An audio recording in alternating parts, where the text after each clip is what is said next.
Fidèle abonné, une fois de plus, bienvenue.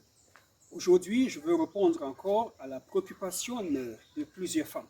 Alors, certaines femmes me contactent souvent et disent, docteur, je suis dépassée.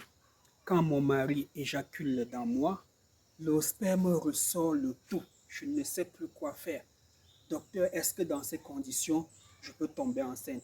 Docteur, qu'est-ce qui est à l'origine de cela?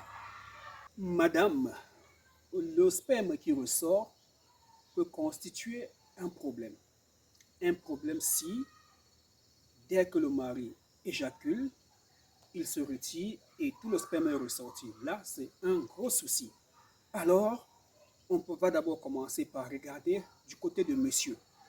Alors, si là, c'est ce qu'on appelle une hyperviscosité du sperme, si son sperme est trop lourd, alors c'est évident qu'il verse sur vous et que ça ressort tellement épais. Parce que techniquement, le sperme doit être visqueux, mais après 60 minutes, ce sperme doit devenir lolo, comme on dit. On appelle ça temps de liquéfaction, le temps que le sperme devient lolo, devient liquide, pour laisser les spermatozoïdes partir à la recherche de l'ovule.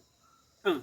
Donc, si le sperme de votre mari est hyper visqueux, c'est tout à fait normal que ce sperme ressort. De 2, ça peut être vous le problème, madame.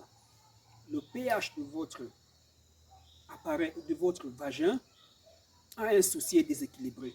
Alors, dès que le sperme, qui est normalement lourd, touche votre vagin, avec l'acidité du vagin, ça devient immédiatement lolo, liquide, et ça suinte au niveau de vos jambes. Alors, dans ce cas, c'est vous le problème. Mais en principe et techniquement, le sperme doit ressortir, mais pas tout de suite.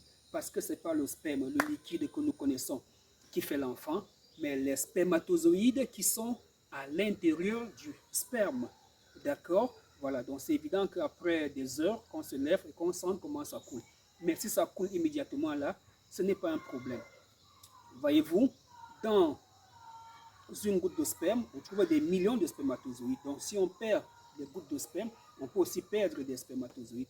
Voilà pourquoi, madame, si vous êtes en période de fécondité et que vous avez la glaire cervicale qui glisse et vous recevez le sperme de votre mari qui est bien épais, alors les deux vont se mélanger et coller sur vous. Vous n'allez pas sentir de liquide, mais quelque chose qui colle sur vous. Là, et c'est ainsi que les spermatozoïdes vont vite s'échapper. Donc, si vous avez une très bonne glaire cervicale, il sera difficile pour le sperme de ressortir. Je pense avoir répondu à votre question. Donc, si après les rapports sexuels, le sperme sort tout de suite, c'est un problème.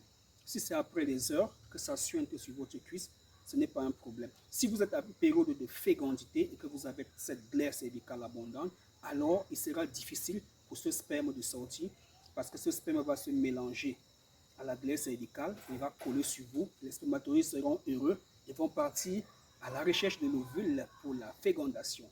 Si vous n'avez pas bien compris, prenez ce numéro qui s'affiche au bas de votre petit écran, écrivez-moi par WhatsApp et je vous expliquerai davantage. Et surtout, n'oubliez pas qu'il y a de très mauvaises glaires.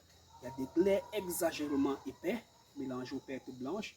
Il y a des glaires exagérément filantes et il faut un standard de glaire que dès qu'on voit à l'œil nu, on sait que ça c'est la bonne glaire. Mais si vous doutez de la qualité de votre glaire, alors essayez de rencontrer un spécialiste. Pourquoi ne pas rencontrer Dr. Julia? À bientôt. Ne vous fiez pas à ma tenue.